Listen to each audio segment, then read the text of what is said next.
ये थाली में रोली चंदन रखने से, दिया जलाने से के होगो। आपको पता भी है एकादशी का व्रत क्यों रखते हैं, क्या महत्व है इसका? लो, जे तो मैं जसोमती रानी से पूछना भूल ही गया।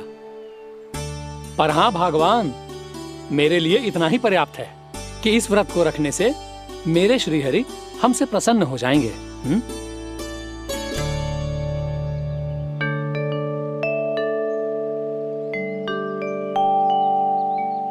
नारायण ही जाने ऐसे कैसे पूजा करते हैं जे श्री हरि की एक मूर्ति तक ना है इनके पास।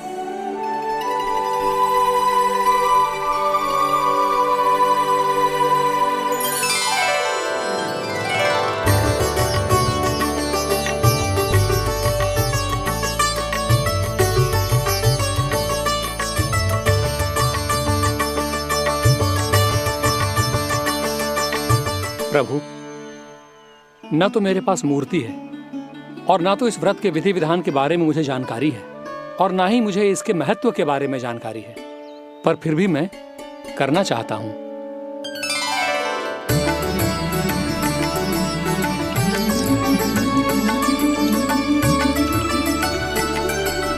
इसीलिए मैं दृढ़ संकल्प लेता हूं, पूरी निष्ठा के साथ, श्रद्धा के साथ और पूरी आस्था के साथ मैं इस व्रत को संपन्न करूंगा।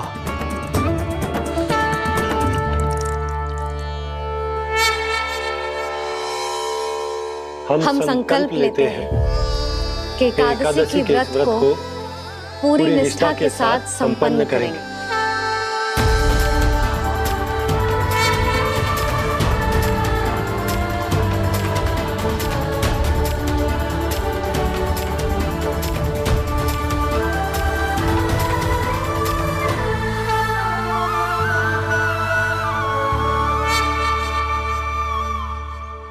तुलसी जी के पत्ते तो हैं ही ना।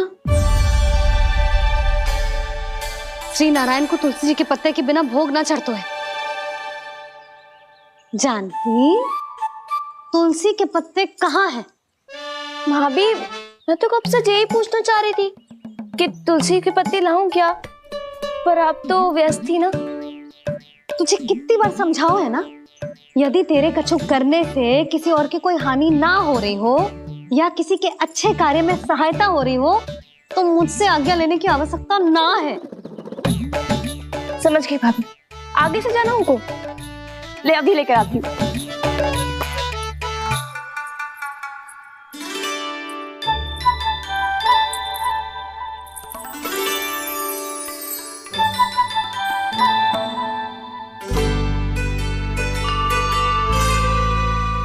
ताऊ, आपने पहले ये व्रत करो है?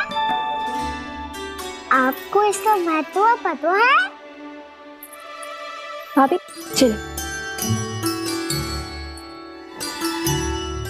जानकी, तुमने ये व्रत करो है, फिर तुमको इसका महत्व पता है? सुमति जी, आपको पता है इसका महत्व? कान्हा, क्यों तंग कर रहे हो सबको? मैया, सबने करो ये व्रत, मुझे भी करना है।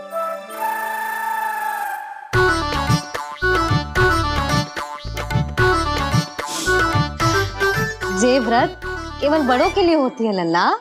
जब आप ये व्रत कर सकती हो, बाबा कर सकते हैं, ये सारी गोपियां कर सकते हैं, वो भी कर सकते हैं, तो मैं क्यों ना कर सकता?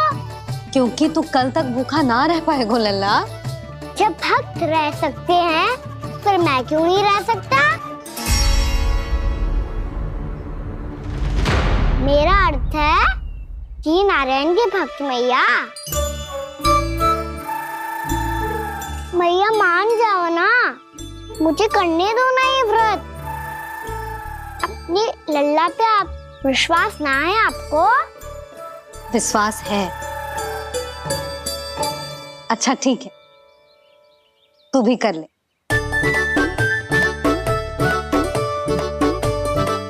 पर मैया, व्रत की कथा तो सुनाओ, मैं तो अबध हूँ ना, मुझे कैसा पता चलेगा कि ये व्रत करते क्यों हैं?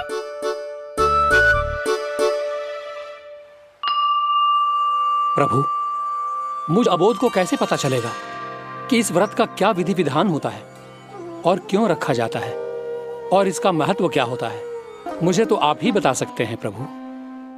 जब व्रत कर रहे हैं तब उसका महत्व भी पता होना चाहिए ना। बताओ ना मैया, क्यों रखते एकादशी का व्रत? इसके लिए तो तुझे एकादशी की कथा सुननी होगी। सुनेगो ना?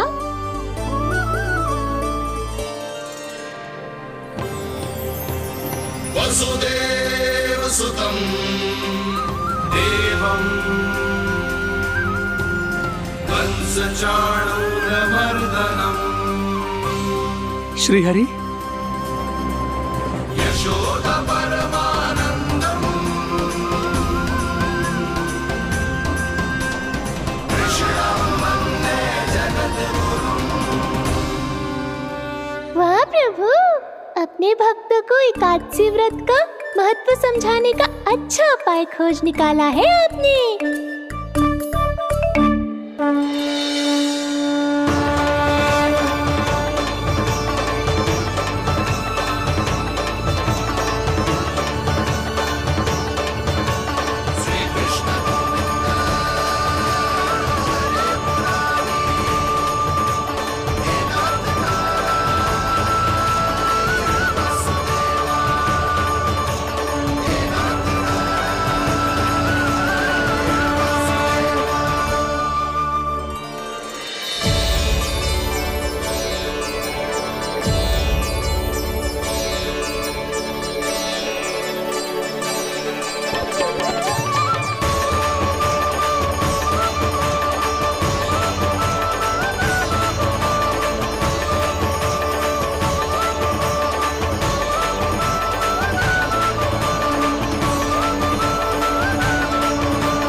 अब सब जन एकादशी के व्रत की कथा ध्यान से सुनना, तभी जे व्रत पूरा माना जाएगा। समझो लल्ला?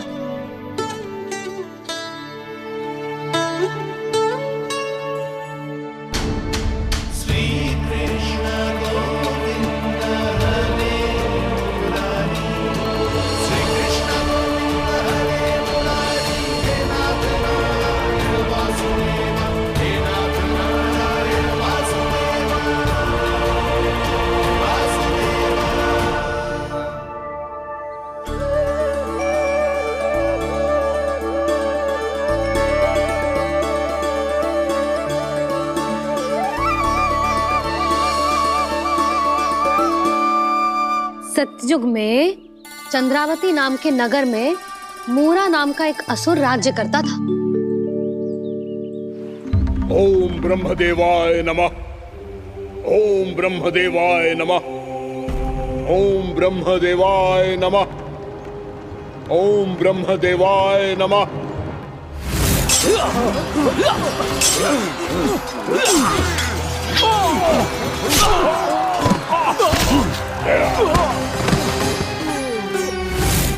ओम ब्रह्मदेवाय नमः।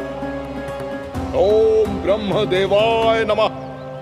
जब उसने देवताओं के हाथों असुरों की पराजय देखी, तब वो वरदान पाने के उद्देश्य से ब्रह्मा जी की तपस्या करने चला गया।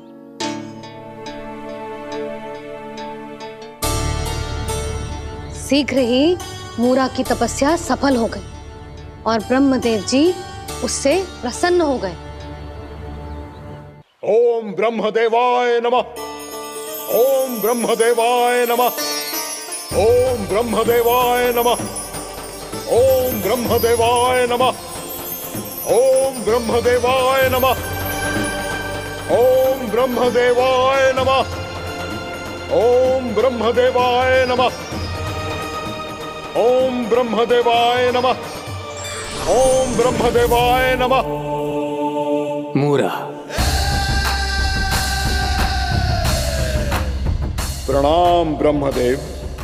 तुम्हारी तपस्या सफल हुई। बोलो, तुम्हें क्या वर चाहिए? सृष्टि के रचयिता ब्रह्मदेव, कृपया मुझे ऐसा वरदान दीजिए जिसकी सहायता से मैं त्रिलोकी विजयी बन जाऊं और कोई देवता मुझे पराजित ना कर सके। यहां तक कि देवताओं के रक्षक, सृष्टि के संचालक भगवान श्री विष्णु के लिए भी मैं अपराजय रहूं। तथास्तु, तथास्तु, तथास्तु। प्रणाम ब्रह्मदेव।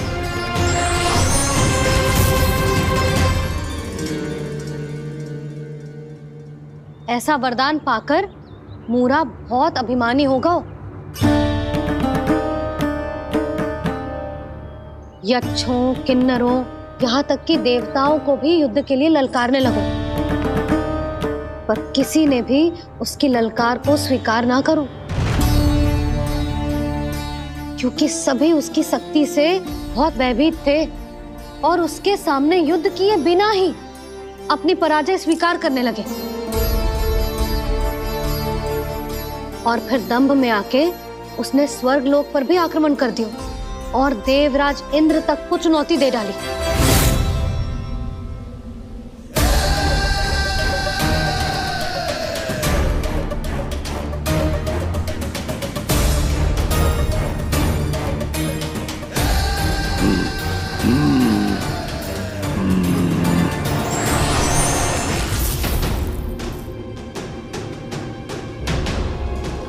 मैं प्रतीक्षा कर रहा हूं देवराज, क्या उत्तर है तुम्हारा?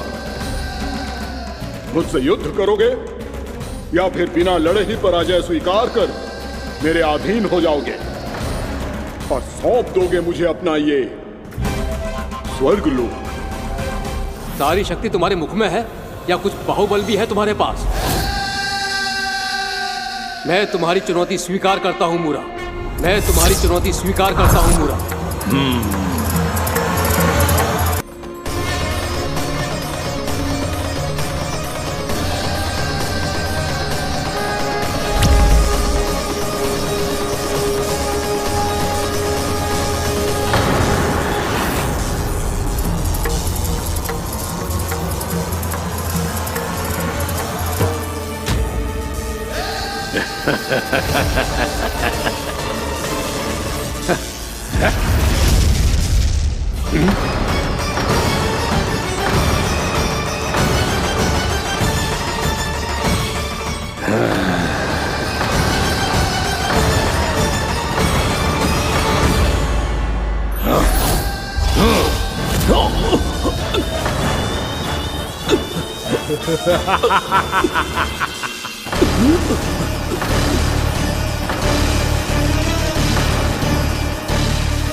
खैरिए देवगण, असुरराज मूरा को ब्रह्मदेव का आशीर्वाद प्राप्त है।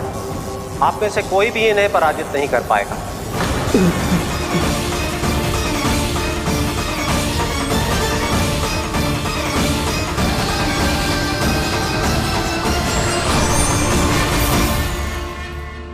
एक अवसर और देता हूं देवराज, युद्ध या अधीनता, क्या उत्तर है तुम्हारा देवराज?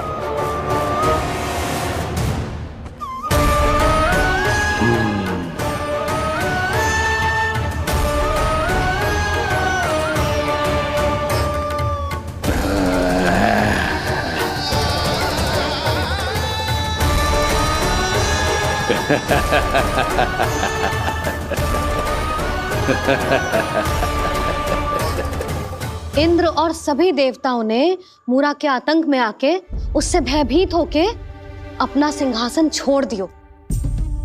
अब मूरा स्वर्ग का अधिपति बन गयो और शीघ्र ही उसने अन्य सभी असुरों को स्वर्ग में निवास करने के लिए आमंत्रित कर दियो। और इस प्रकार से वो धीरे धीरे तीनों लोकों का सम्राट बन गयो। उसे किसी ने रोका नहीं मैया? ना लल्ला, इतना साहस किसी में था ही ना। और फिर जे निश्चित करने के लिए कि भविष्य में किसी और असुर की मृत्यु ना हो, वो यमराज पे भी विजय प्राप्त करने के लिए यमलोक की ओर प्रस्थान कर दियो। वो तो अपने आप को और सभी असुरों को अमर बनाना चाहता था, पर देवता और यमराज भी उसकी जो योजना समझ गए थे इसीलिए उसके आने से पहले ही सारे देवताओं ने श्री नारायण से सहायता के लिए गुहार लगाई। अब केवल आप ही कुछ कर सकते हैं प्रभु। अभी तो मूरा केवल त्रिलोक का स्वामी है, और यदि उसने यमलोक भी जीत लिया तो वो जीवन को ही नियंत्रित नहीं करेगा प्रभु, वो मृत्यु का भी स्वामी हो जाएगा। ऐसे में पहले सृष्टि का संतुलन तो नष्ट होगा प्रभु, और फिर स्वयं सृष्टि ही नष्ट हो जाएगी। ऐसा नहीं होगा यमदेव, नियति ऐसा होने ही नहीं देगी।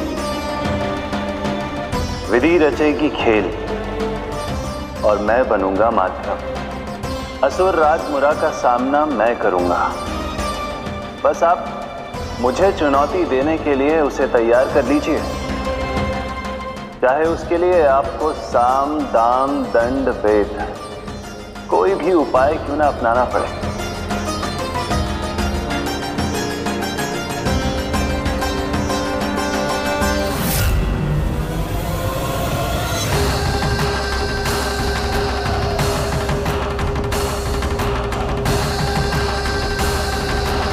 आप तो मेरी प्रतीक्षा में पहले से ही खड़े हैं यमदेव। तब तो आपने मेरी चुनौती के बारे में भी सुना ही होगा। कहिए, क्या उत्तर है आपका? मेरा स्वागत करके अपना राज्य त्यागेंगे या मेरा सामना करके अपने प्राण? असुर राज मुरा का सामना मैं करूंगा। बस आप मुझे चुनौती देने के लिए उसे तैयार कर लीजिए, चाहे उसके लिए आपको साम दाम दंड भेद कोई भी उपाय क्यों ना अपनाना पड़े।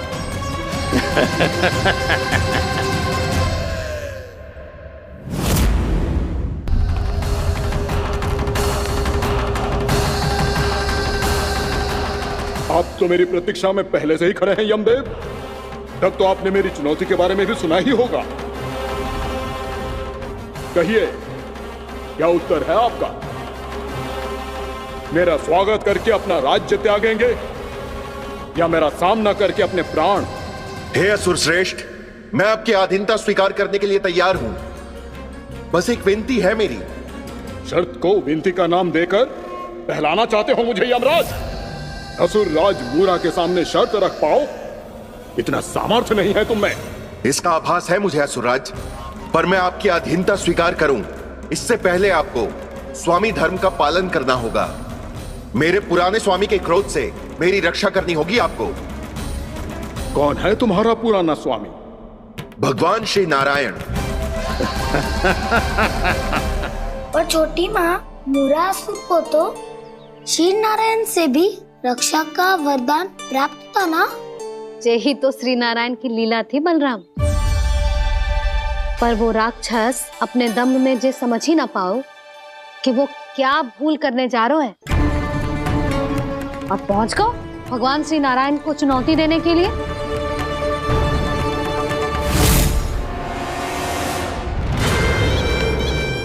वही ठहर जाओ असुर राज मुरा।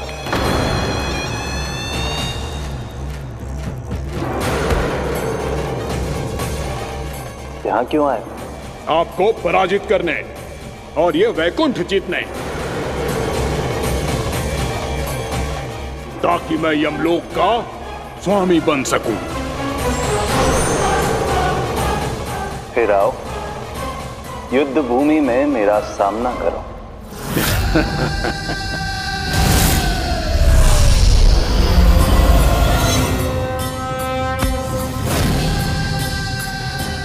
ये नहीं जानते कि इनसे ना हारने का वरदान तो मैं पहले ही प्राप्त कर चुका हूं, इसलिए युद्ध ठीक से आरंभ हो पाए उससे पहले ही इन्हें जीत लूंगा मैं।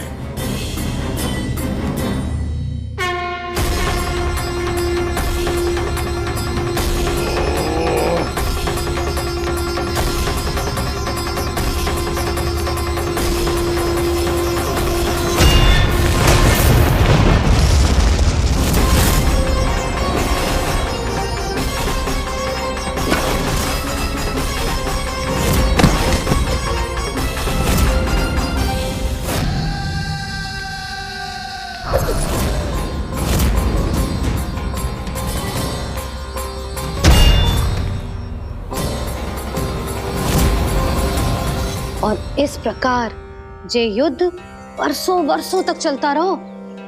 दोनों योद्धा पूरे ब्रह्मांड में अनेक अस्त्रों शस्त्रों के साथ युद्ध करते रहे।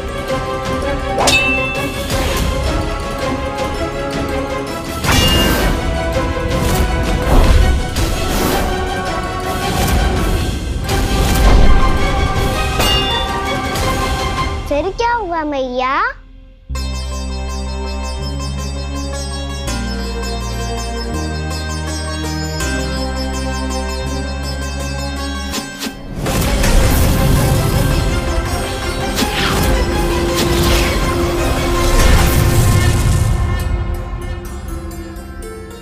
उस युद्ध को कभी समाप्त हुआ हो, पर कैसे? शीघ्र ही वो राक्षस थक गौ लल्ला।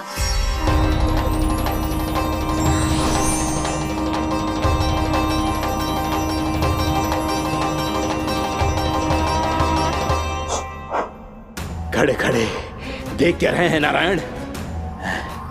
आक्रमण कीजिए, वध कर दीजिए मेरा।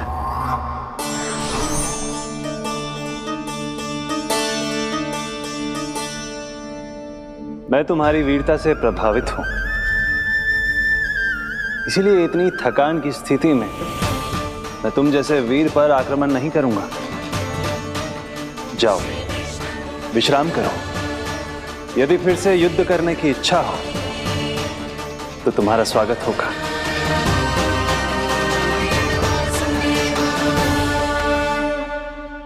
जे कह के श्री नारायण बद्रिका आश्रम चले गए और वहां हिमवत नाम की एक कंदरा में ध्यान लगा के बैठ गए। उधर वो राक्षस विश्राम करने लगो। अनेकों दिन बीत गए और अब वो राक्षस मूरा फिर से स्वस्थ होके बलवान हो गया था। उसने अपनी सारी शक्ति फिर से प्राप्त कर ली थी। श्री नारायण ने उस पर दया करी थी, पर वो फिर से श्री नारायण को छलने को तैयार होगा।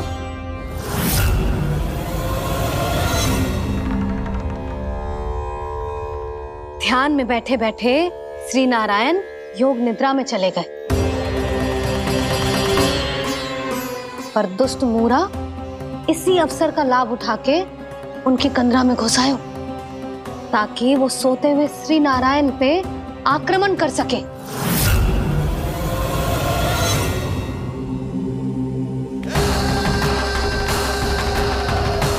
आज इस लंबे युद्ध को जीतकर अपने इस अंतिम शत्रु का भी अंत कर दूंगा मैं।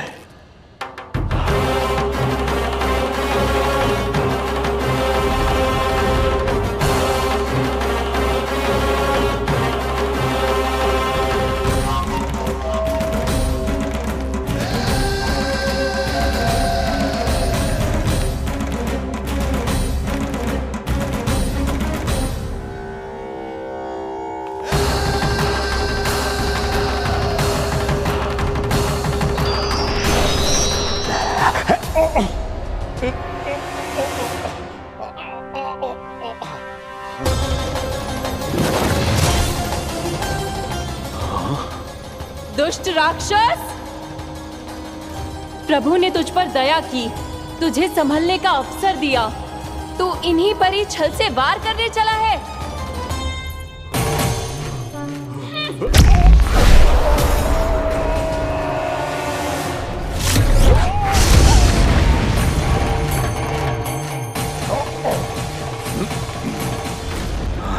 मैं अजय हूँ, मुझे कोई पराजित नहीं कर सकता। ब्रह्मा का वरदान है मुझे। तूने नारायण से अपराजय होने का वरदान मांगा था मूर्ख, उनकी शक्ति से नहीं। ध्यान से देख, मैं तेरी मृत्यु हूँ, मृत्यु।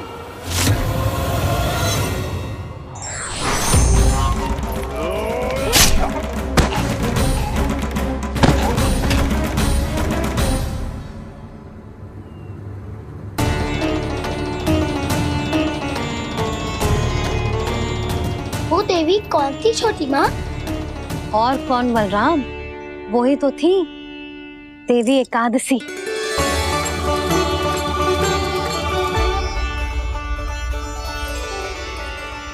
मुझे क्षमा कीजिए प्रभु, आपकी आज्ञा के बिना ही युद्ध करके आपके शत्रु को मृत्यु के घाट उतार दिया।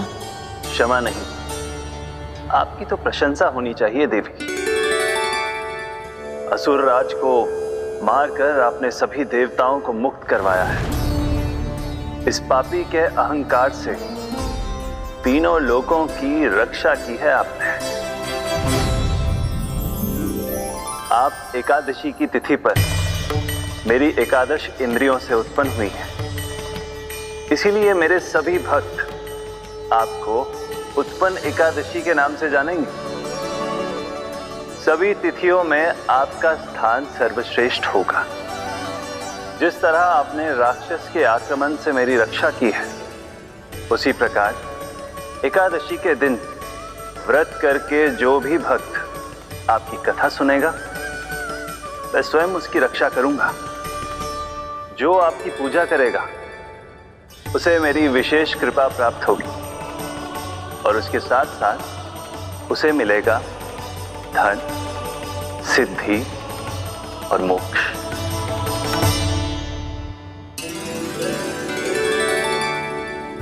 इसीलिए आज के दिन व्रत रखने का बहुत अधिक महत्व होता है। बोलो एकादशी मैया की जय। बोलो श्री नारायण भगवान की जय।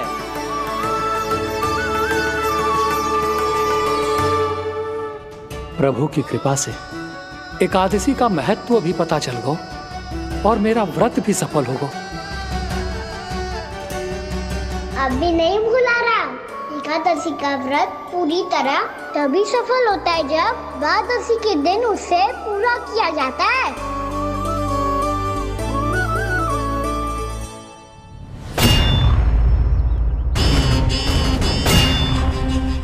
आवश्यक है आपको यह आभास होना कि उस विष्णु अवतार को पराजित करने के लिए आपके साधारण योद्धाओं में वो सामर्थ्य नहीं है।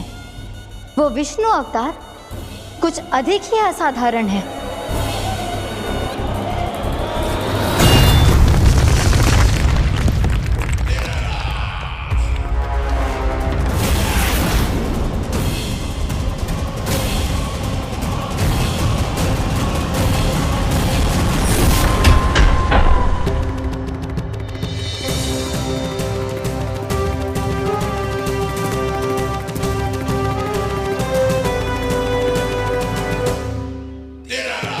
अब मैं दिखाऊंगा उस विष्णु अवतार को असाधारण शत्रु क्या होता है।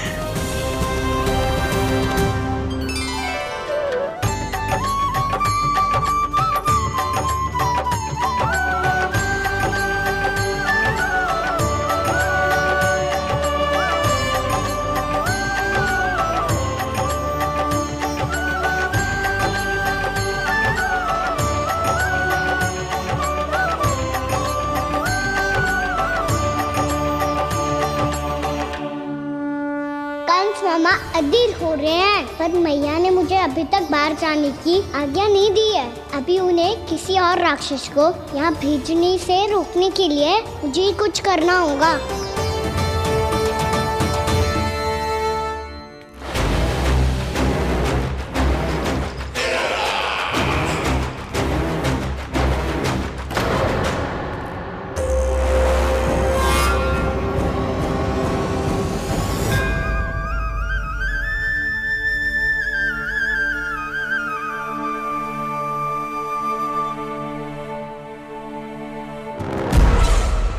कौन हो तुम?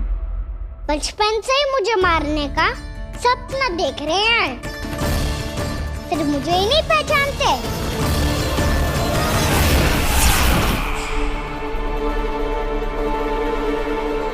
बचपन से विष्णु अवतार। कोई गाना बुलाता है तो कोई मुरलीधर पुकारता है, कोई माखन चोर कहता है, कोई कहता है चिच्चोर। पर विष्णु अवतार इस नाम से तो बस आप ही मुझे बुलाते हो मामा जी। इतना साहस, ये तो यहां आ गया है।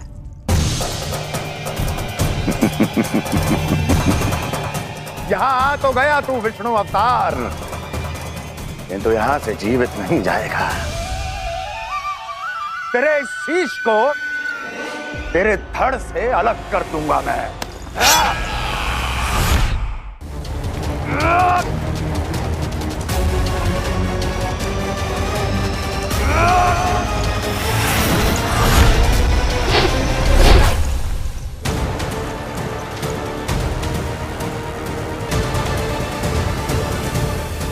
कहाँ देख रहे हो मामा जी?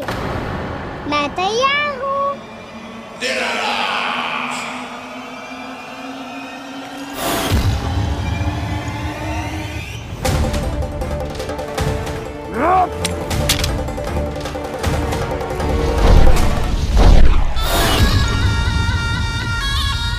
मामा जी, आप सदैव इसी तरह क्रोध में रहते हो क्या?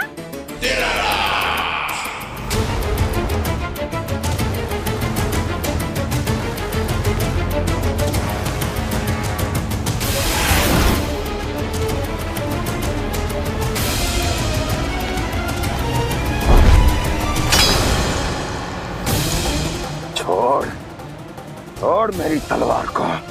छोड़ो तो तब जब पकड़ा हूँ।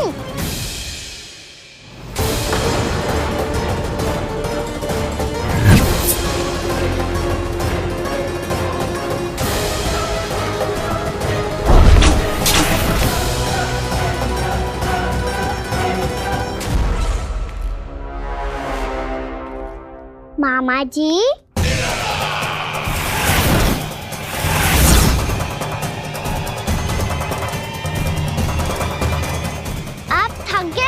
थोड़ा विश्राम कर लो। आपका तो पता नहीं, मैं अवश्य थक गया हूँ।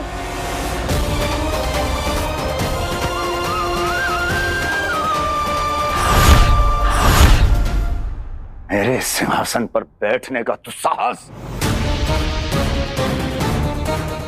अभी तो बस अभ्यास कर रहे थे मामा जी। भविष्य में मुझे तो बैठना है यहाँ।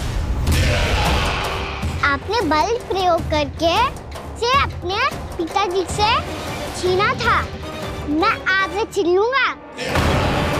जो छल और बल से लिया जाए वो अधिक समय तक टिकता नहीं है मामा जी।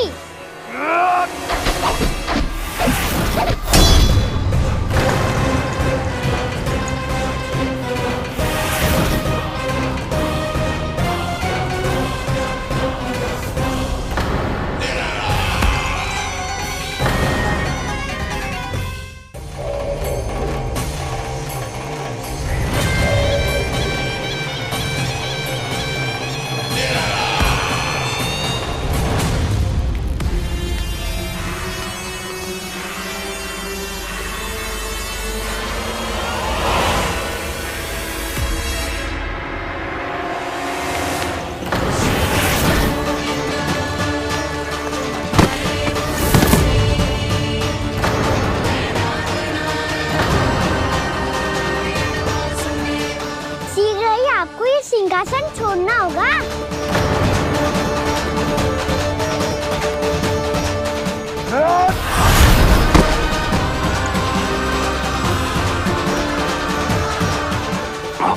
वो मेरा सिंहासन छीनना चाहता। वो आ रहा है, वो आ रहा है। सैनिकों,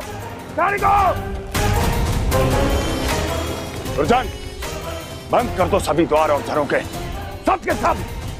इसकी हर संभावना पर इतना कड़ा पहरा बिठा दो कि ना तो कोई महल के भीतर आ सके, ना कोई बाहर जा सके। मुझे महल की चप्पे चप्पे की सूचना चाहिए। जाओ।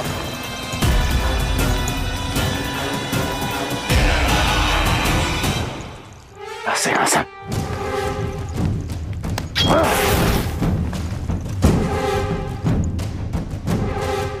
अब आ, दुष्ट मायावी, ए छलिया विष्णु अवतार, मैं कंस तेरी प्रतीक्षा कर रहा हूँ। देखता हूँ मेरे सिंहासन पर कैसे बैठता है तू। मुझे तो बस कुछ समय चाहिए था, वो मिल गया। अब करते रहिए आप प्रतीक्षा।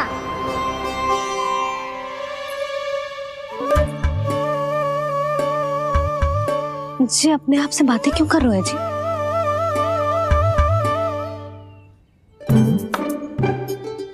आप मुस्कुरा क्यों रहे हो?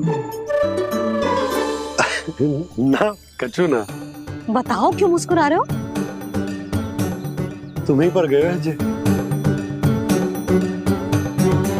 जब तुम व्रत करती हो तो तुम भी ऐसा ही करती हो। इसी प्रकार भूख अधिक लगने पर अपना ध्यान भटकाने के लिए स्वयं से ही बड़बड़ाती रहती। होगा। आपको तो बस मेरा उपहास उड़ाने के लिए बहाना चाहिए।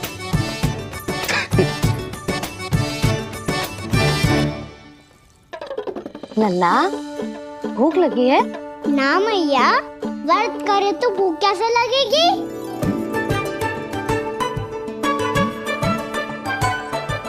यदि लगी हो तो छोटे बालकों को थोड़ी बहुत भूल चूक क्षमा होती है। कछु ना तो फल तो तू खा ही सकते है। अब तो पूरे नियम और विधि विधान से व्रत तोड़ूंगा। कल द्वादशी के सुबह मुहूर्त के अनुसार। ठीक।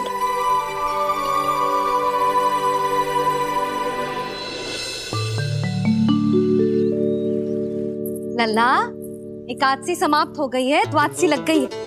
अब तू व्रत तोड़ सकते है। भोजन कर ले। ले।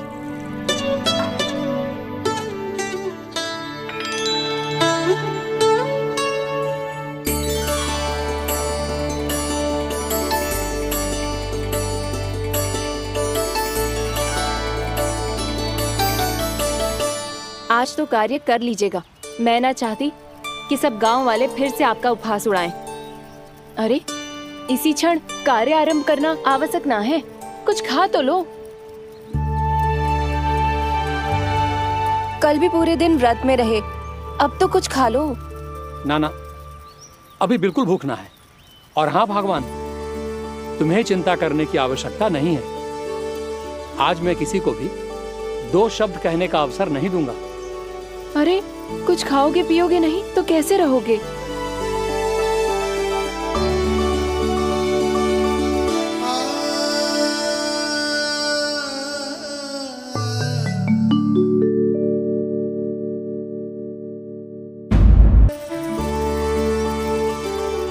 अरे, इसी क्षण कार्य आरंभ करना आवश्यक ना है। कुछ खा तो लो। ना, अभी बिल्कुल भूख ना है। और हाँ भगवान, तुम्हें चिंता करने की आवश्यकता नहीं है। आज मैं किसी को भी 2 शब्द कहने का अवसर नहीं दूंगा।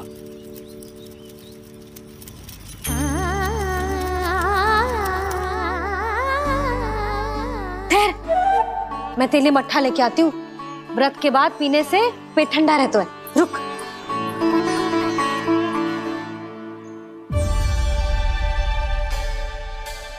भक्तों ने अभी तक व्रत नहीं तोड़ा है, मैं कैसे तोड़ लूं? भूख कहाँ से होगी? श्री हरि नाम से पेट तो भर लेते हो। श्री हरि, श्री हरि, श्री हरि।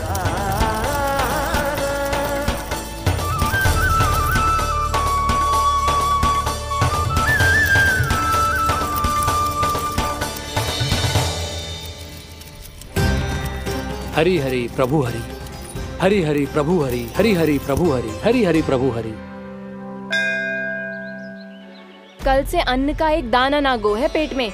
अब क्या व्रत तुड़वाने भी आपके प्रभु ही आएंगे? अब क्या व्रत तुड़वाने भी आपके प्रभु ही आएंगे? मैया,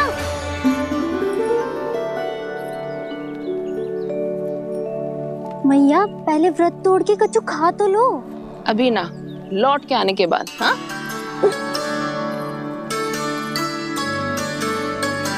बलराम, ठहरो पुत्र, पहले कुछ खा लो।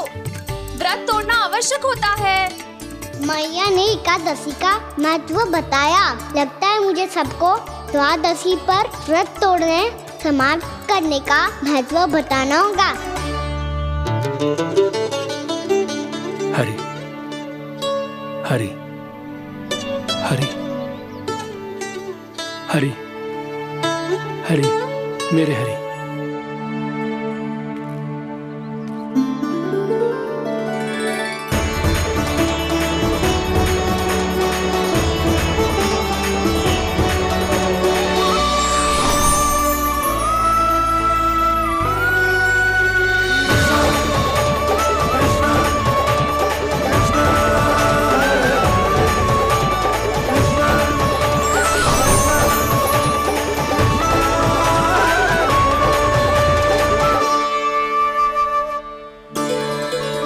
अभी अभी तो मैंने बच्चों की मां को वचन दिया था कि आज किसी को शिकायत करने का अवसर ना दूंगा, और अब मैं प्रभु श्री हरि की कल्पना जसोमती रानी के लल्ला में ही करने लगा।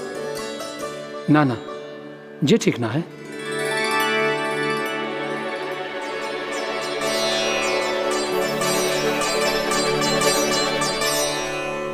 ठीक ही तो है, बिल्कुल सही पहचाना है आपने। बड़े तो बड़े, अब तो बालक भी हमारा उपहास उड़ाने लगे। मैं आपका उपहास नहीं उड़ाने आया, मैं तो आपके एकादशी के व्रत को पूरा कराने आया हूँ।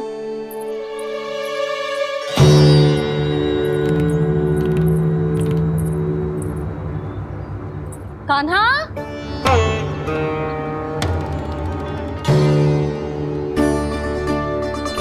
तो ये रे आपकी छड़ी और ये रे मेरी पीठ, सेक देना ताकत तोड़।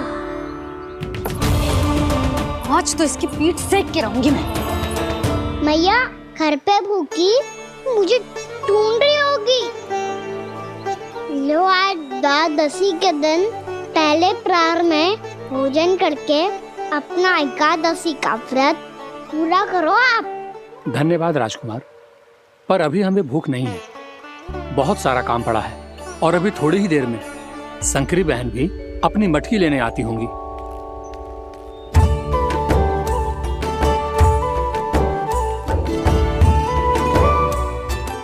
पर मैं आपका व्रत पूरा कराए बिना नहीं जा सकता। भला क्यों? भक्त भूखा रहे और भगवान खा ले, ऐसा हो सकता है भला?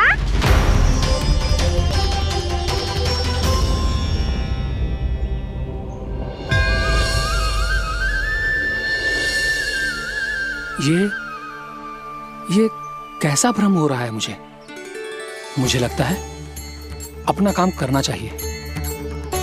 द्वादशी के पहले प्रहर में व्रत पूरा करना बहुत आवश्यक होता है, ना तो एकादशी का व्रत भी पूरा ना मानो जातो। इतनी सारी ज्ञान की बातें तुम्हें कैसे पता है लल्ला?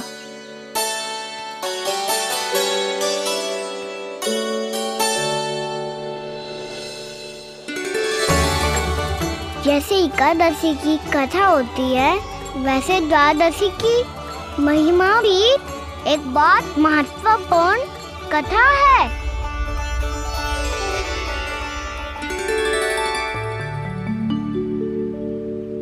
कैसी कथा? बिल्कुल सही समय पे आई हो आप, क्योंकि आपको ये कथा आपको अवश्य सुननी चाहिए।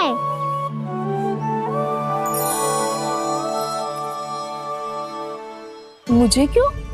पहले सुन तो लियो, फिर स्वयं ही पता चल जाएगा। बहुत समय पहले एक राजा हुआ करते थे, राजा अम्बरीश। भगवान श्री हरि के बहुत बड़े भक्त थे। ओम नमो नारायणाय।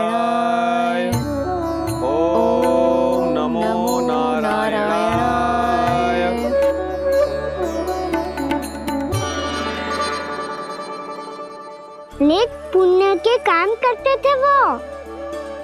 अपनी पत्नी के साथ हरि का नाम जपते रहते थे। उन्होंने 12 माह एकादशी का व्रत करो, निर्जल पास किया, और जब उनकी 12वीं एकादशी का व्रत द्वादशी के दिन तोड़ने का समय हुआ, तभी महर्षि दुर्वासा अपने 100 शिष्यों के साथ उनके महल में पधारे।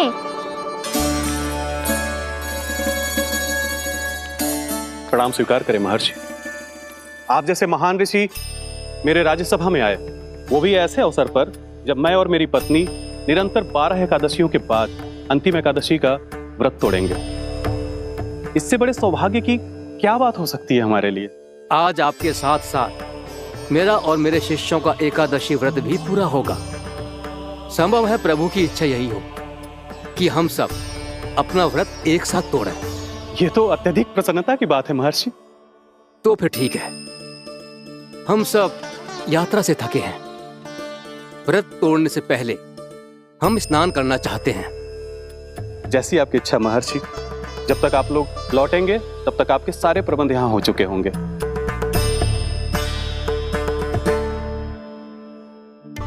महर्षि दुर्वासा स्नान करने गए थे, पर उन्हें लौटने में विलंब हो रहा था और इधर द्वादशी पर व्रत पूरा करने का मुहूर्त बीता जा रहा था। महाराज अमरेश बड़ी विरक्ता के साथ महर्षि दुर्वासा के लौटने की प्रतीक्षा कर रहे थे। महाराज, व्रत तोड़ने का मुहूर्त बीता जा रहा है। बस कुछ ही समय बचा है। महर्षि और उनके शिष्यों को लौटने में न जाने कितना समय लग जाएगा। मेरा सुझाव है कि आप मुहूर्त समाप्त होने से पहले व्रत अवश्य तोड़ लें। गुरुदेव, हमने महर्षि दुर्वासा को वचन दिया है कि जब तक वो लौटेंगे नहीं तब तक हम व्रत नहीं तोड़ेंगे। इसीलिए मैं उनके लौटने के बाद ही भोजन ग्रहण करूंगा। पर महाराज, मुहूर्त यदि बीत गया और समय रहते हो नहीं आए तो महाराज आपका व्रत पूरा नहीं होगा। महाराज, आपको उसका फल नहीं मिलेगा। महाराज, 12 एकादशियों का व्रत व्यर्थ चला जाएगा। किंतु गुरुदेव, यदि मैंने भोजन कर लिया तो ये तो अतिथियों का अपमान होगा। आप उचित कह रहे हैं महाराज। भोजन के लिए उनकी प्रतीक्षा अवश्य कीजिए महाराज। पर मुहूर्त रहते हुए एक तुलसी का पत्ता और जल ग्रहण कर लीजिए। इससे आपका व्रत भी पूरा हो जाएगा और अतिथि का मान भी रह जाएगा। आपका सुझाव अच्छा है गुरुदेव।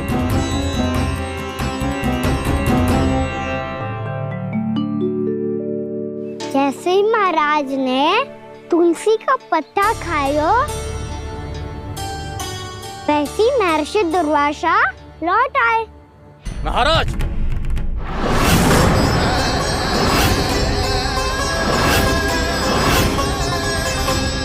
महाराज को उपास तोड़ते देखते बहुत क्रोधित हो गए।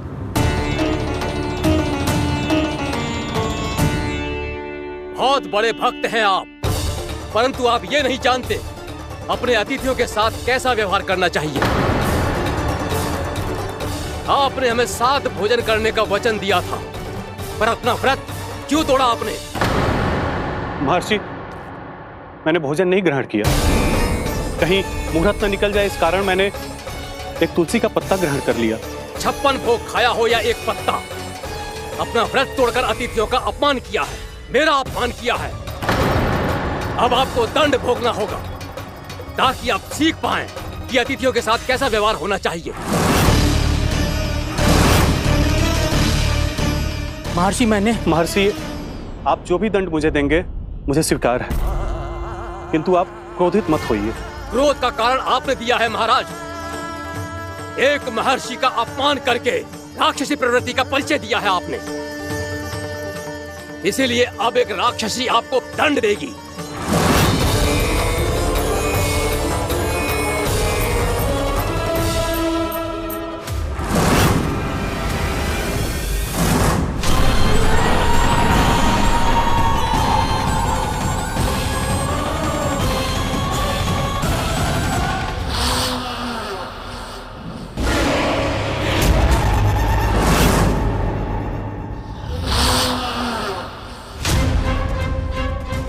हे प्रभु, यदि मैंने सच में महर्षि का अपमान करने की भूल की हो तो मैं उसका परिणाम भोगने के लिए प्रस्तुत हूं।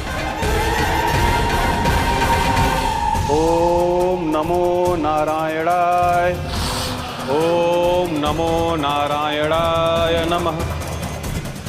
महर्षि दुर्वासा को यह आभास ही नहीं था कि महाराज अम्बरीश ने उनका अपमान नहीं किया था, फिर भी उसे अपमान मान के वो श्री नारायण के भक्त पे संदेह कर रहे थे। मैंने भी तो भोला राम की भक्ति पे संदेह किया था।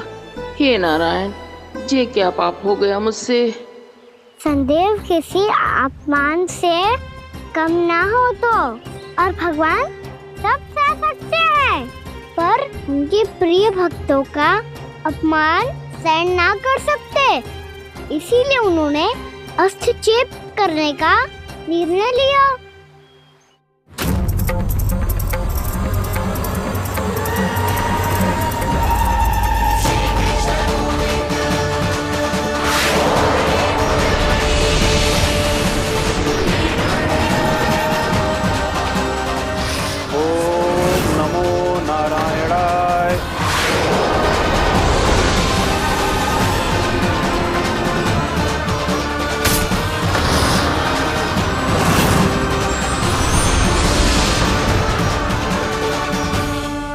और फिर भगवान का वो सुदर्शन चक्र महर्षि दुर्वासा के पीछे पड़ गया। ये चक्र तो मेरी ओर बढ़ रहा है। ओम नमो नारायणाय। ये कैसे संभव हो सकता है? कोई रोको इसे, कोई रोको इसे।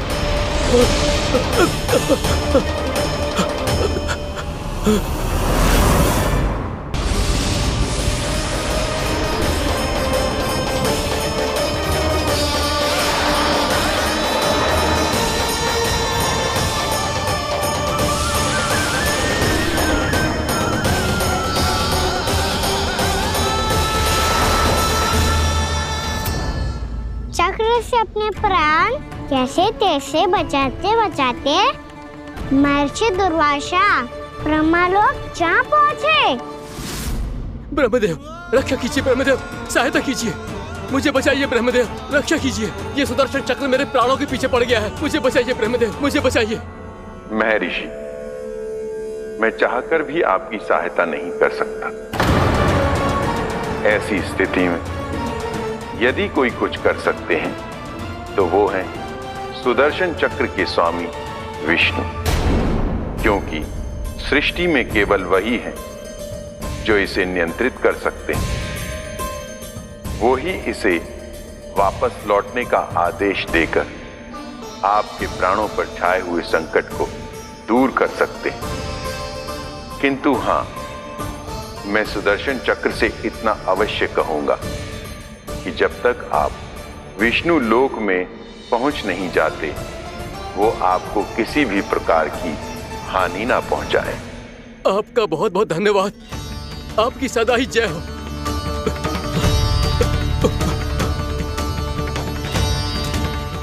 फिर क्या था?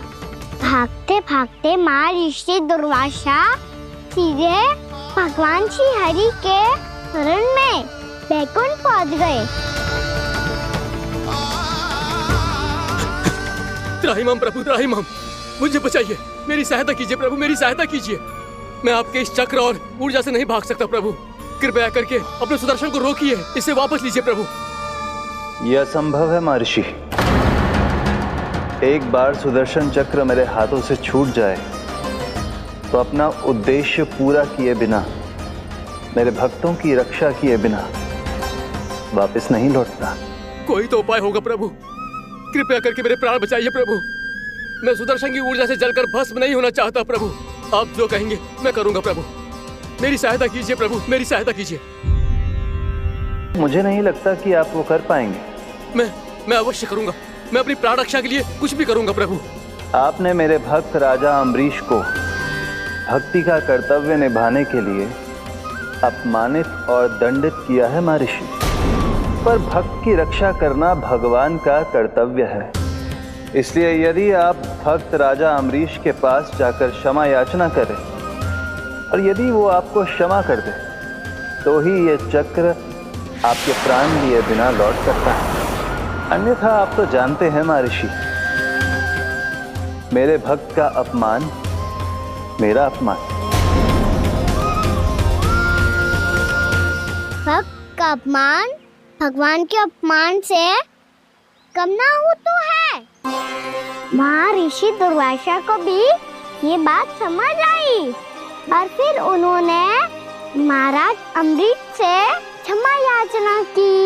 महाराज महाराज महाराज महाराज महाराज मुझे क्षमा करें महाराज, मुझसे बहुत बड़ी भूल हो गई महाराज, मुझसे बहुत बड़ी भूल हो गई महाराज। महर्षि, आप हमारे चरण छुए ये उचित नहीं।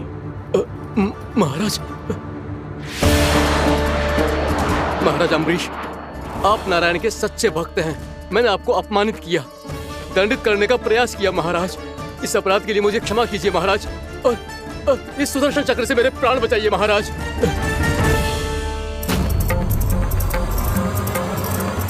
हे महान सुदर्शन, यदि महर्षि के लिए मेरे हृदय में अभी भी वही सम्मान और प्रेम हो जो इनके प्रथम आगमन पे था, तो कृपया आप अपने धाम वापस लौट जाइए।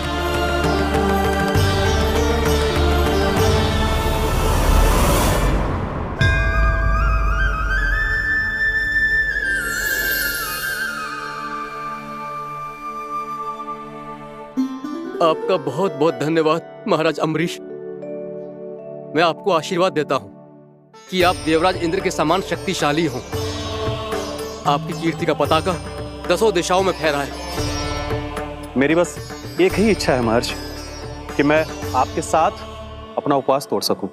अवश्य महाराज, हम सब भोजन आपके साथ करेंगे और अपने आप को नारायण की सेवा में अर्पित करके व्रत को पूरा करेंगे, क्योंकि आज जो यहाँ हुआ है उससे सिद्ध हो चुका है कि एकादशी व्रत का फल द्वादशी की सुबह भोजन करने से ही प्राप्त होता है। इस कथा से हमें पता चलता है कि सभी को द्वादशी की सुबह भर पेट भोजन करके एकादशी का व्रत पूरा करना चाहिए। और दूसरी बात, भगवान की सच्ची भक्ति अपमान कभी ना करना चाहिए। उनके साथ सदैव प्रेम से व्यवहार करना चाहिए। यही भगवान को सबसे अधिक प्रिय है।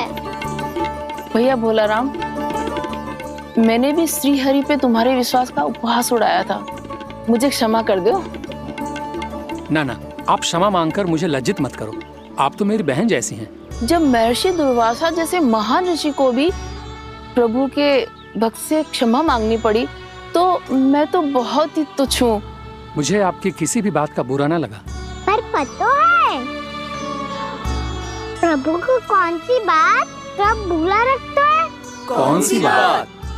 जब उनका भक्त भूखा रहे, हमें भी अपना व्रत पूरा ना करे। और जैसा कि आप सभी ने अभी कथा से सीखो है, एकादशी के व्रत को द्वादशी की सुबह अवश्य पूरा करना चाहिए। अब आप जाओ, अपना व्रत पूरा करो।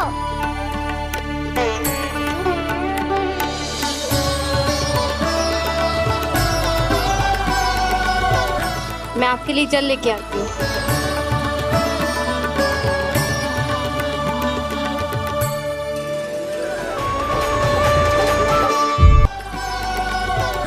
मैं आपके लिए जल लेके आती हूँ।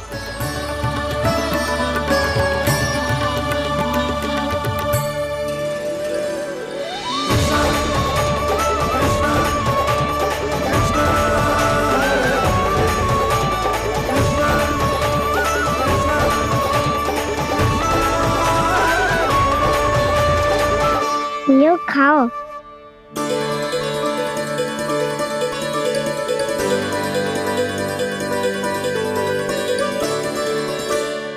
कान्हा,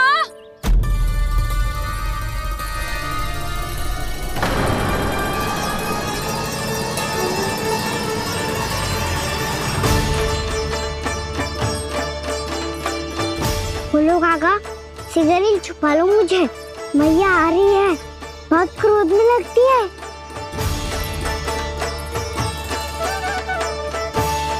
आज तो बहुत दंड मिलेगा। अभी क्षण भर पहले तो ये साक्षात भगवान के रूप में बात कर रहे थे, और अब अचानक ही ऐसे बालक बन गए जो मैया से दंड मिलने के भय से व्याकुल हैं। बोला काका, किस सोच में पड़ गए? शीघ्र छुपा लो मुझे।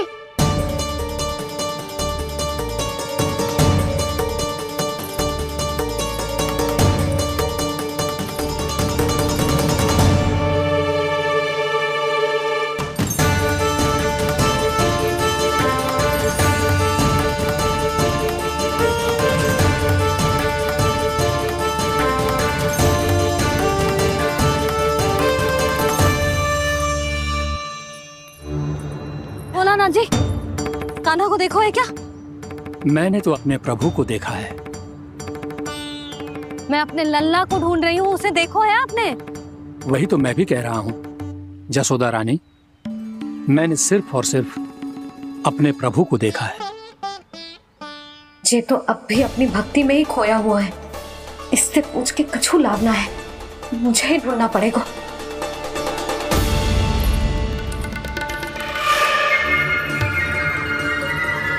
बच गए।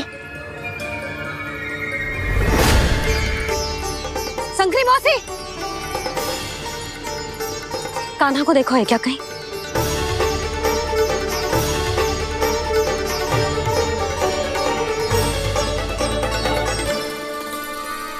बोला काका मुझे शीघ्र निकालो ना यहाँ से, भैया फिर से इधर ही आ रही है। सब कहते थे श्री हरि मेरे घर ना आ सकते। देखो आज प्रभु आ गए, उन्होंने अपने हाथ से मेरा व्रत पूरा कराया।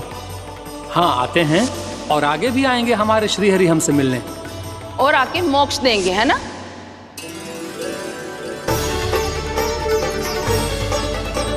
शीघ्र निकालो ना भोला काका, भैया आ रही है। मैं ना निकालूं? मेरा अर्थ है मैं निकालूंगा, अवश्य निकालूंगा, पर तब तक नहीं निकालूंगा जब तक आप मेरी सारी बातें मान नहीं लेते हैं। कौन सी बात? प्रभु मुझे मोक्ष प्रदान कर दीजिए प्रभु। तथास्तु। ना ना ना ना प्रभु, मेरे साथ साथ मेरे परिवार को भी मोक्ष दे दीजिए। तथास्तु। अब तो निकाल दो, मैया देख लेंगी। ना प्रभु, मेरे परिवार के साथ मुझसे जुड़ी हुई हर वस्तु, जीव जंतु, प्राणी, गाय बैल भैंस, सभी को मोक्ष प्रदान कर दीजिए प्रभु। तथास्तु। प्रभु आप सच में अद्भुत हैं। मैंने जो मांगा आपने बिना सोचे समझे सब प्रदान किया। मैं ही अपनी मांगे बढ़ाता रहा। प्रभु प्रभु मुझे क्षमा कर दीजिए, प्रभु मुझे क्षमा कर दीजिए।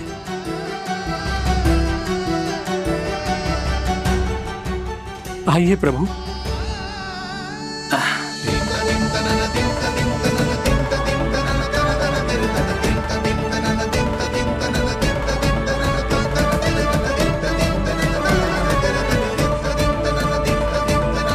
प्रभु आप तो प्रभु हो, हरि हो, भगवान हो। आप चाहते तो इस मटके से स्वयं निकलकर बाहर आ सकते थे, फिर मेरी आपने हर इच्छा क्यों पूरी की? क्योंकि मेरे भक्त की इच्छा पूरी करने में मुझे भी प्रसन्नता मिलती है। ना तो मैं अपने भक्तों का अपमान सह सकता हूँ और ना ही उनकी इच्छा अधूरी रहने दे सकता हूँ।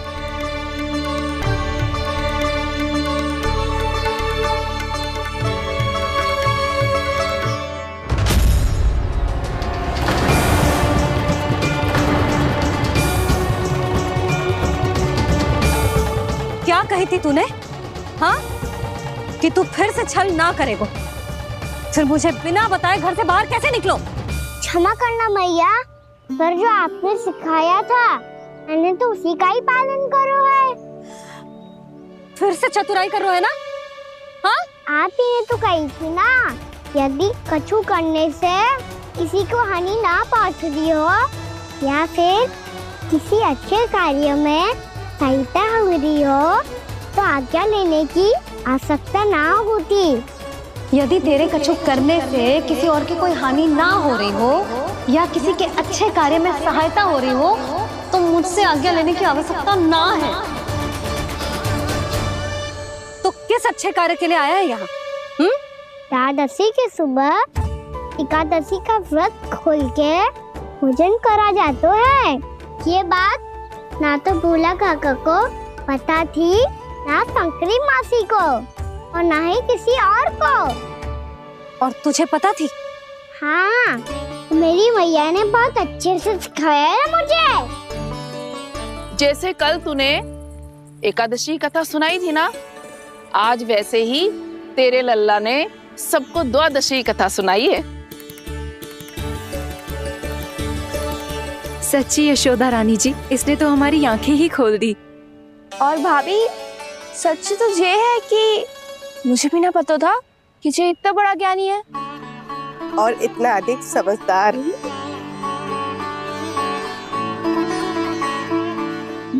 द्वादशी की कथा?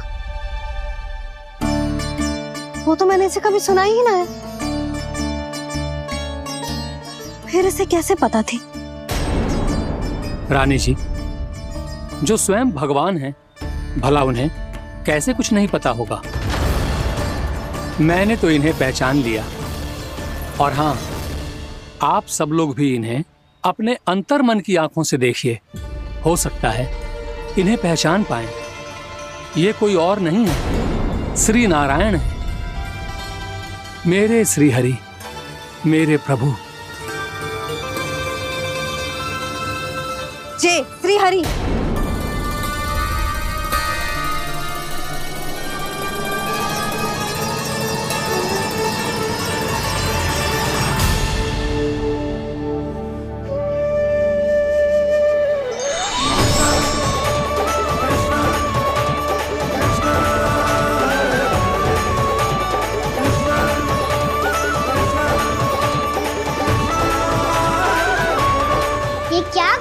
भोला, जिस रास्ते को मैंने इतनी कठिनाई से बचा के रखा था, सबके सामने उसे उजागर कर दिया तुमने।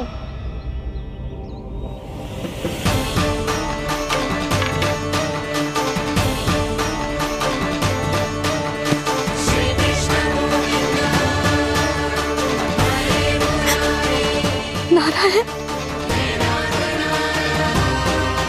नारायण, श्री नारायण।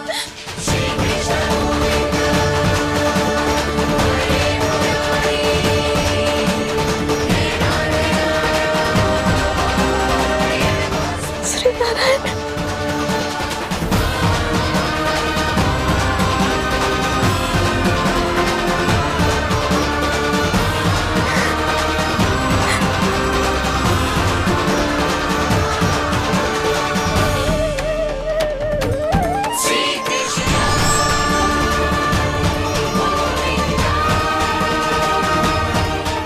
नारायण प्रभु,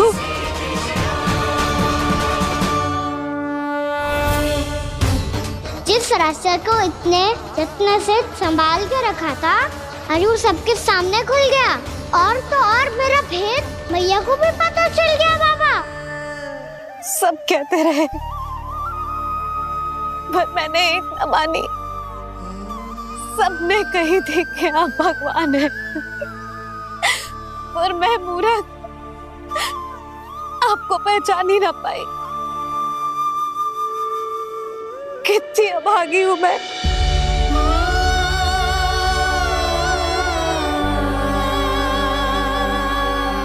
जिस मुंह से मुझे आपकी महिमा गानी चाहिए थी, उसी मुंह से मैंने आपको डांटा है।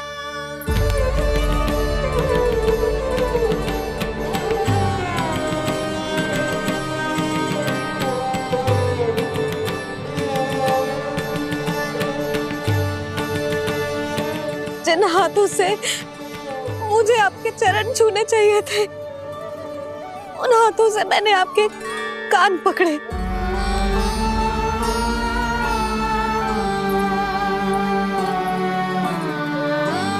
मुझे तो आपकी सेवा करनी चाहिए थी प्रभु, और मैंने आपको दंड दिया, आपको घर से बांध दिया।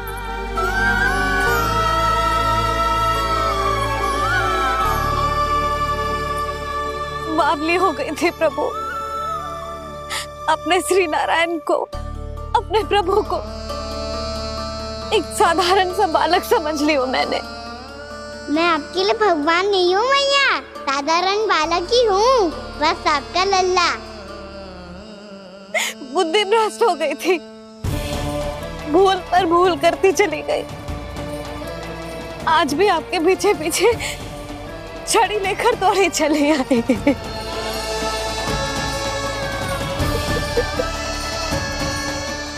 अपने आप को दोष मत दो मैया, आपके इस ममता के लिए तो जन्म लिया है मैंने।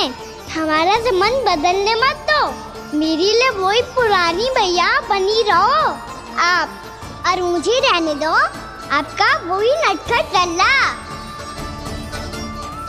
मुझे क्षमा कर दो प्रभु, मुझे क्षमा कर दो। बाबा ये कैसा अंत हो गया आज? मैया तो मुझे भगवान मानने लगी, पर मैं इसे स्वीकार नहीं कर सकता। अभी नहीं बाबा, इतनी शीघ्र नहीं। आप ऐसे खड़े क्यों बाबा? कुछ ऐसा करो ना कि मैया फिर से मेरे मैया बन जाए। उनकी दृष्टि में भक्ति नहीं, ममता चाहिए मुझे। कान्हा, मेरे सामर्थ्य में हो तो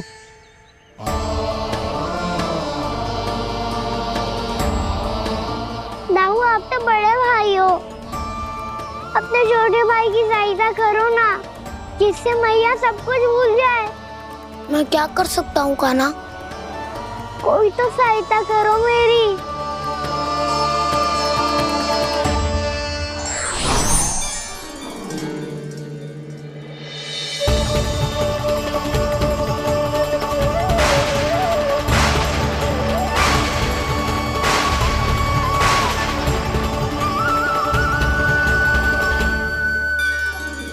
अपने आप को संभालिए प्रभु।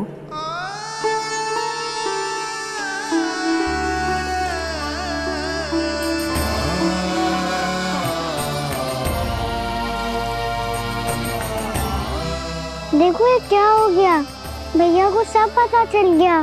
अभी तो मुझे मैया की ममता का शौक पूरी तरह मिला ही नहीं था। योग माया,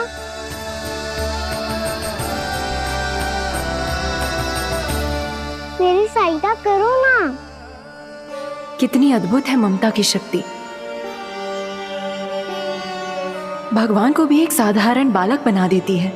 बालक की बना रहना चाहता हूँ मैं, नहीं चाहता दिव्य होना, नहीं चाहता भगवान बनना। बस मैया की गोद में रहकर ममता की रस से सेम को भी घनो चाहता हूँ। इनकी डांट फटकार का सुख पाना चाहता हूँ। कुछ भी करे योग माया, पर इन सबको भुला दो मेरा सत्य।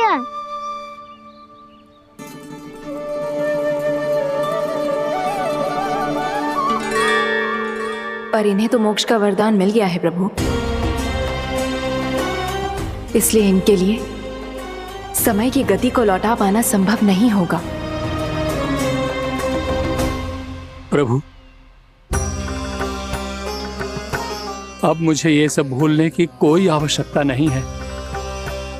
मुझसे जो त्रुटि हुई है अब वो दोबारा कभी नहीं होगी, और आज के बाद आपका ये सत्य मैं किसी को नहीं बताऊंगा प्रभु, क्योंकि मुझे पता चल गया है कि आपका यशोमती मैया के लल्ला बने रहना कितना आवश्यक है।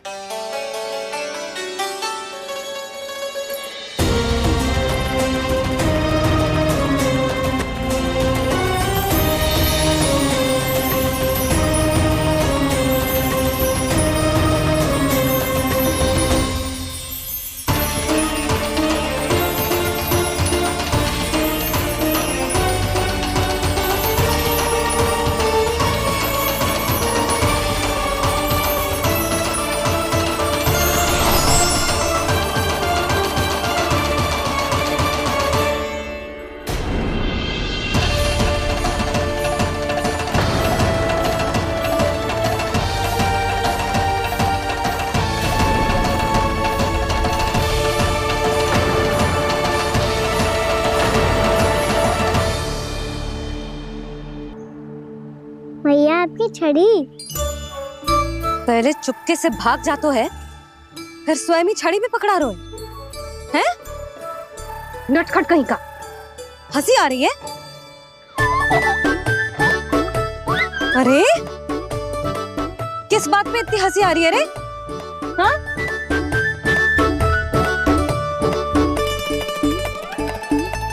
आपकी लीला अद्भुत है प्रभु, और अद्भुत है आपका मैया के प्रति प्रेम। हंसी ना है मैया, ये तो प्रसन्नता है, अपने मैया से मिल जाने की प्रसन्नता। अच्छा, ढूंढ मैं तुझे रही हूँ और तू कह रहे हो कि मैं मिल गई तुझे। तू घर चल लल्ला, अच्छे से पिटाई करूंगी तेरी।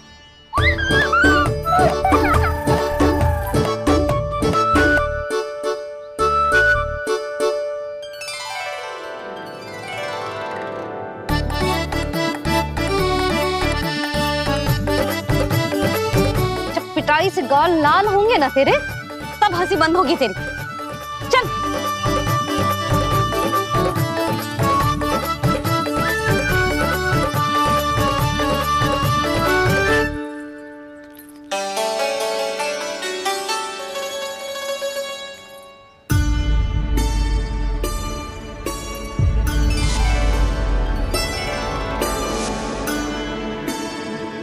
लगता है भैया की और चतन स्मृति वापस आ रही है।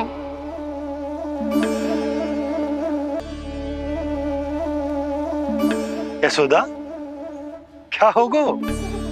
ना कछु ना। आपको बताऊंगी तो और हंसेंगे मुझ पे। बोल दो, मैं उपवास ना उड़ाऊं, सच्ची। देखो देखो इसे कैसे हंस रहा है। मेरे हाथ में छड़ी है, मैया क्रोधित है, पर जे तनिक में बहना लग रहा है इसे। हाँ, हंसे जा रहा है।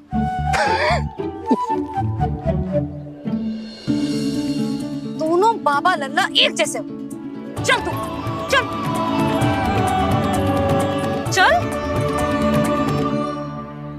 दाऊ, आप तो बड़े भाई हो, अपने छोटे भाई की सहायता करो ना, जिससे मैया सब कुछ भूल जाए। सुबल, तू कच्चू खा क्यों ना रो है? व्रत ही करना था तो बलराम के जैसे कल कर ले। तो कल तो एकादशी भी थी।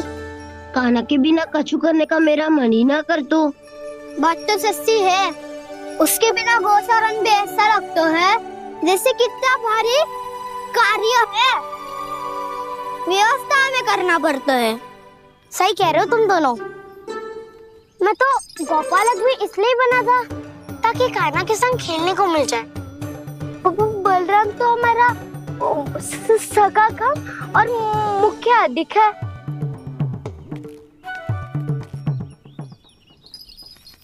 रुक जाओ, तुम सब कुछ देर विश्राम कर सकते हो।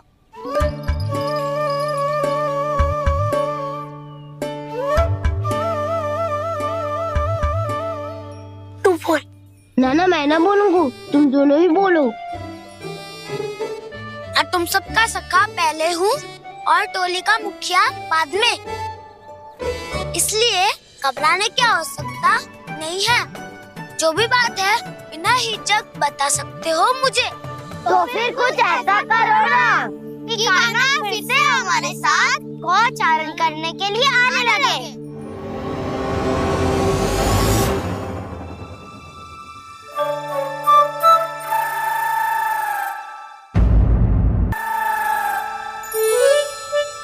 बिना कछु बताए भाग गओ। ये भी ना सोचा तेरे बिना मैया बाबा व्रत कैसे तोड़ेंगे। देखो देखो अभी भी हंस रहा है। क्या होगा वैसे? रुक, प्रसाद लेके आती हूँ। क्षमा कर दो मैया, पर जैसा आपके लिए ना हूँ वैसे ही मेरे लिए मेरे भक्त, इसीलिए भोला राम का व्रत तोड़वाने जाना आवश्यक था।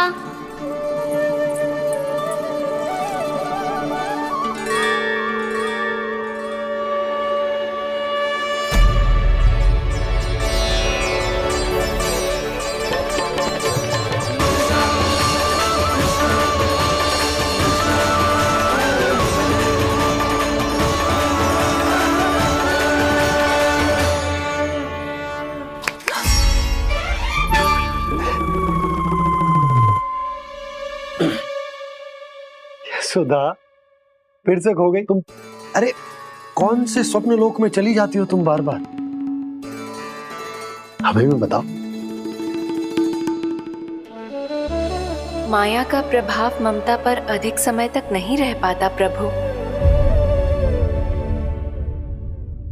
अरे बोलो ना यशोदा, क्या सोच रही थी?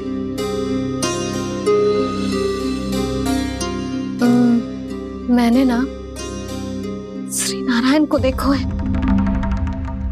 हाँ तो वो तो मैं भी देख रहा हूँ, यही तो है हमारे सामने।